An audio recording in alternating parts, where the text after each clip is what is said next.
Assista agora, no Especialidade Ciência para a Vida, uma entrevista extremamente importante, num ambiente muito discutido, muito falado e até muito visado por todos os países do mundo, a Amazônia. Nós estamos lá, Roraima, no centro da Amazônia, num estado extraordinário, com muitas riquezas, e nós encontramos lá uma especialista, a doutora Maola Munique Faria, que nos trará informações extraordinárias sobre o seu trabalho, sobre a sua vivência, sobre aquilo que ela está executando naquela região. Informações da ciência para a vida. Assista agora, nesse momento, uma pessoa que é especialista em biodiversidade, que tem um trabalho extraordinário e uma vivência formada na Universidade Federal de Viçosa, mas com a vivência da prática daquilo que é a natureza, lidando a cada dia e trazendo informações de experiência de vida, para que possamos, no Ciência para a Vida, especialistas, informações que podem e com certeza irão trazer o melhor para o nosso Brasil, para um país extraordinário, maravilhoso e que nós amamos muito. Fique conosco. Olá, é um prazer ter aqui nos nossos estúdios, ou melhor dizendo, aqui no campo, o que é melhor, né? E nós gostaríamos de perguntar, dentro da sua área, o que ela está contribuindo para o meio ambiente, para a sustentabilidade? O que você poderia dizer para os nossos telespectadores? Professor Lano, o prazer é meu, eu que agradeço o convite primeiramente. O que a minha área contribui para o meio ambiente? Quando eu fiz geografia, eu fiz por amor ao meio ambiente. E quando eu venho para a Amazônia 4 anos atrás, eu vejo Roraima com seus ambientes lindos, como o senhor disse, inusitado, mas aqui nós temos 4 ecossistemas, ou até mais, se a gente for distinguir. Temos floresta, temos campos, temos áreas que a gente chama de alagados com uma parte mais florestal e os alagados com palmeira, que é os nossos buritis, que aqui tradicionalmente chamamos de veredas de buriti, dentro da nossa área de cerrado, lavrado. E foram as áreas que até hoje eu falo que são as minhas grandes paixões, porque é uma área onde tem um resguardo de carbono muito alto. Então, quando no cenário que se discute muito de aquecimento global, mudanças climáticas e algo que a gente tem que estar capturando carbono, a gente considera que essas áreas são prioritárias para a conservação, mas ao mesmo tempo aqui no estado de Roraima elas se tornam problemas. Por quê?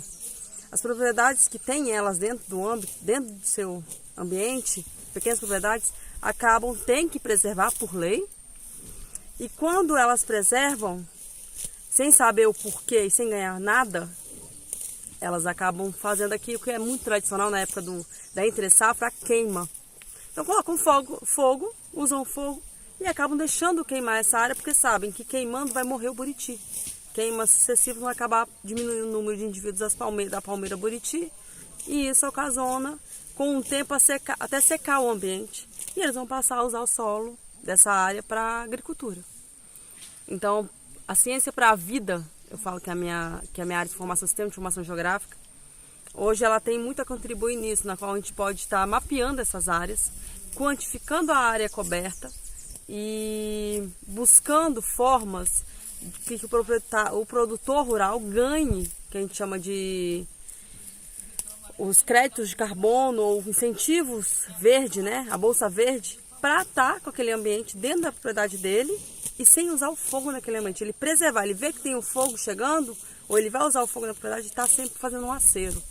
E mais do que isso, a gente pode estar ajudando o Estado como um todo a entender os ambientes que neles formam, que hoje o nosso Estado ele não entende, ele não sabe a real extensão dos seus ecossistemas. Então a gente tem que preservar, um Estado que tem 70% em áreas de conservação, seja ela unidade de conservação, seja área militar ou terra indígena, que é a grande maioria aqui.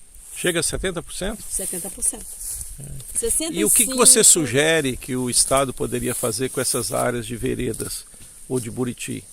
Eu há muito tempo venho defendendo que ela deve ser quantificado, o quanto área e feito quantificação de carbono.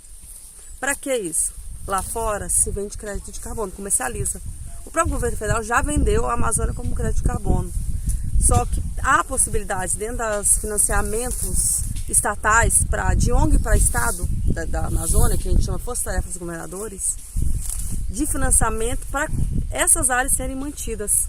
Porque acredito que elas estão fixando carbono, realmente elas fixam carbono. E elas normalmente estão perto dos recursos hídricos, sim, do fundo elas do vale. são as áreas de nascente, onde concentram nossos nascentes aqui. Perfeito. Na região de Lavrado e aqui na região de Floresta também ocorre. Mas de Lavrado a gente vê elas porque elas se destacam no meio dos campos. O Lavrado surge aonde no estado? O Lavrado está na região central do estado, ali próximo à capital Boa Vista. A região em direção à nossa divisa com a Guiana inglesa. E se estende um pouco em direção à Venezuela. E adentra a Venezuela, que a gente chama, lá na Venezuela já se chama Gran Savana. Tem até o Parque Nacional Canaima, onde está o nosso Monte Roraima, né? Que a gente divide com eles. E essa região sul aqui, o que é que predomina? Floresta. Floresta. Aí a gente está vendo aqui onde nós estamos, fazendo campo, né? Dentro de uma área de pastagem, pecuária leiteira, onde se produz um pouco de queijo. E tem aqui também os buritis, nas áreas de várzea, que aqui a gente já tem um relevo mais movimentado, ao contrário da área de lavrada, a gente tem uma área de relevo plano. Você tem a formação de geógrafa e fez o seu mestrado e doutorado na área de solos, de geoprocessamento. Sim. O que a profissão do geógrafo pode contribuir para a sustentabilidade da Amazônia? Você como geógrafa, conte para nós a sua experiência de vida e de profissão. Eu falo que a geografia ela me faz entender um sistema como um todo e não um sistema único. Então, quando eu, por acaso, estou aqui nessa propriedade, eu entendo não só o solo, como aqui hoje a gente está para descrever solos, mas a primeira coisa que eu olho é a paisagem como um todo. Como o homem, ao ocupá-lo, está explorando e qual o retorno que a natureza está dando para ele.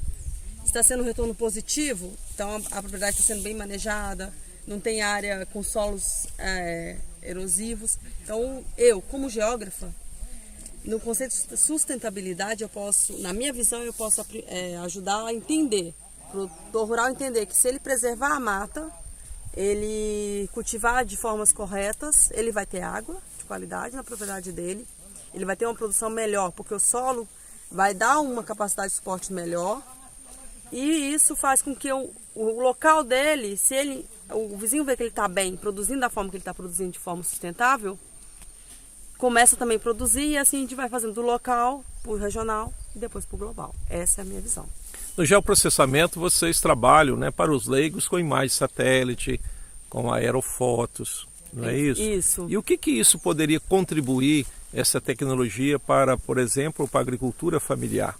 Isso não estaria muito distante da realidade deles? Não. Ou isso traduz em em tecnologias?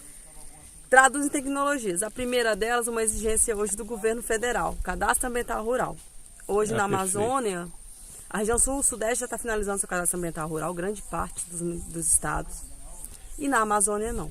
Hoje a Amazônia, principalmente Roraima hoje, quem tem cadastro ambiental rural é aquele que tem crédito, financiamento. Isso que é os grandes produtores em geral. O pequeno produtor familiar, normalmente ele não tem o seu cadastro ambiental rural pronto. E aonde nós, sistema de informação geográfica, ao entender e fazer o proprietário com uma fotografia aérea, visualizar a sua propriedade de cima e ele mostrar pra gente, e ele perceber que a propriedade dele, os limites, e começar a nos mostrar onde está a reserva legal dele, ele entender porque ele tem que preservar, os ambientes que ele pode cultivar, o planejamento de como cultivar, é onde o sistema de informação geográfica, as imagens de satélite, a gente pode estar contribuindo. E também na execução do cadastro ambiental rural. Mas não basta ele só querer fazer. A gente tem que fazer com que ele entenda o que está sendo ali por trás. Na verdade, seriam ferramentas para conhecer a realidade ambiental e rural, né, agrícola, isso. E daí partir então para um planejamento. Exato. E o planejamento e o uso da terra. Exato. Sistema de informação geográfica. Em outras palavras, aonde deixa a floresta, aonde vai cultivar a banana, aonde vai cultivar o milho, onde deixa a pastagem, seria isto? Isto. Lembrando que o sistema de informação geográfica ele não é uma ciência por si só. Ele é a ferramenta para várias ciências. Então a gente pode utilizar desde a propriedade rural, o produtor segmentar e mapear a sua propriedade, entender o funcionamento dela e até para auxiliar ele no planejamento de execução de tarefas ao longo do ano, da semana, como também na área médica. Ok. Maola, nós vamos para um pequeno intervalo e iremos continuar com o nosso programa especial, que é Especialidade Ciência para a Vida. Mas nós voltamos daqui a poucos minutos.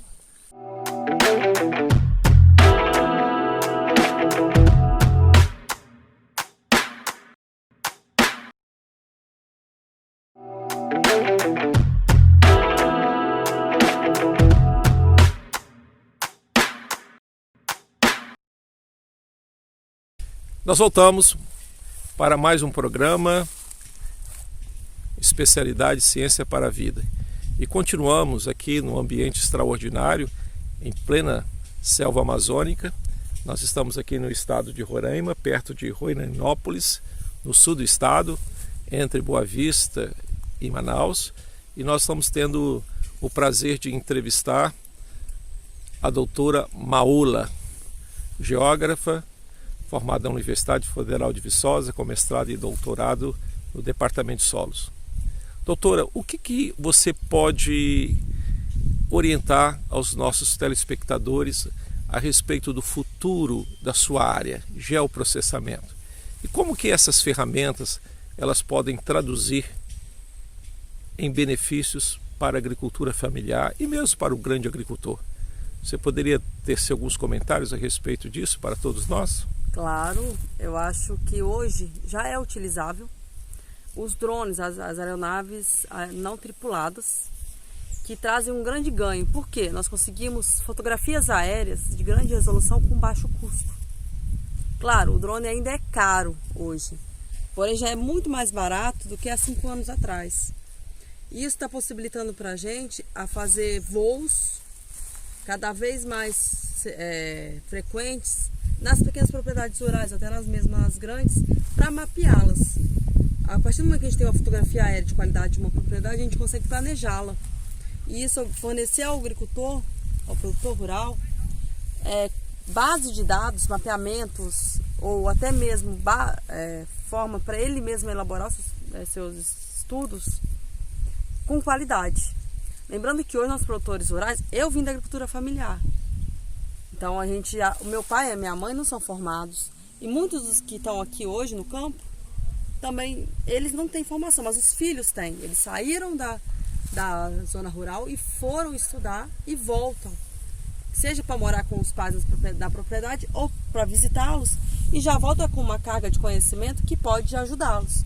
Mas como eles vão ajudá-los se eles não têm uma base de dados,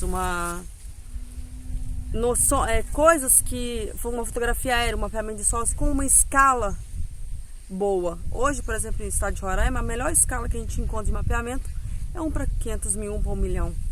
Quando procura-se uma base de rodovias, hidrografia, 250 mil. Mas escala de mapa de solos, fotografias aéreas com resoluções baixas, ainda não se tem. Então hoje, igual esse campo que a gente está fazendo aqui hoje, é de um projeto da Embrapa que vem para buscar um mapeamento para a propriedade rural, para o nível de propriedade rural, para o planejamento dos usos. Então eu vejo isso como um futuro, mas aí o próprio produtor vai fazer, os filhos dele vai fazer para ele, o pai. Vamos lá fazer o planejamento da sua propriedade, pai, e atualizar isso anualmente. Porque, claro, ele vai mudar os seus usos. Perfeito. Doutora Maola, nós vimos aqui a propriedade do Sr. Antônio, um espetáculo, né, em relação às demais, uma diversidade de atividades, é banana, é milho, é pecuária, né, é melancia, peixe, uma série de coisas. O que você, finalizando a nossa entrevista, o que você poderia dizer a respeito dessa propriedade do Sr. Antônio? A propriedade do Sr. Antônio, para mim, é uma propriedade modelo. Apesar de ser pequena, menos de um módulo fiscal, aqui para o nosso município de São Luís, vizinho ao nosso município de Qual que é o tamanho de um módulo fiscal aqui nessa região? Salvo não me engano, professor, 100 hectares. Porque a gente tem um módulo fiscal que variando de 80 hectares a 100 hectares. Sendo que nós estamos no ambiente de floresta, então ele tem que preservar 80% e pode usar somente 20%. E nesse 20% você vê que ele aproveita muito. A banana dele, na entrelinha, tem uma espécie que ele vai poder comercializar para decoração de bolos. Perfeito. Ele tem a macaxeira, ele tem uma área que parece que tem um açaí no meio da banana. Então, assim, ele conseguiu fazer dos 20% dele algo produtivo. Ótimo. Então, quando a vaquinha dele não produzir muito leite, ele tem a banana dando renda, o peixe, o milho, o feijão, que ele falou que também cultiva às vezes, né? Então, ele está sabendo utilizar. De forma que a gente vê, a passagem dele não está degradada. Perfeito. Doutora Maola, nós agradecemos de coração a entrevista e nós gostaríamos de dizer para os nossos telespectadores que nós estamos aqui com a companhia de animais muito especiais. Vem cá. Aqui nós temos Vai ser mansa? uma vaca holandesa que se aproximou, então, outros animais, a floresta, né, castanheiras e um ambiente muito peculiar. E nós, de coração, agradecemos a doutora Maola pela entrevista e com certeza contamos com você para o nosso próximo programa Especialidades, Ciência para a Vida, e em especial ciência para ajudar aqueles que muito precisam, a agricultura familiar, o meio rural, o nosso maravilhoso Brasil. Muito obrigado.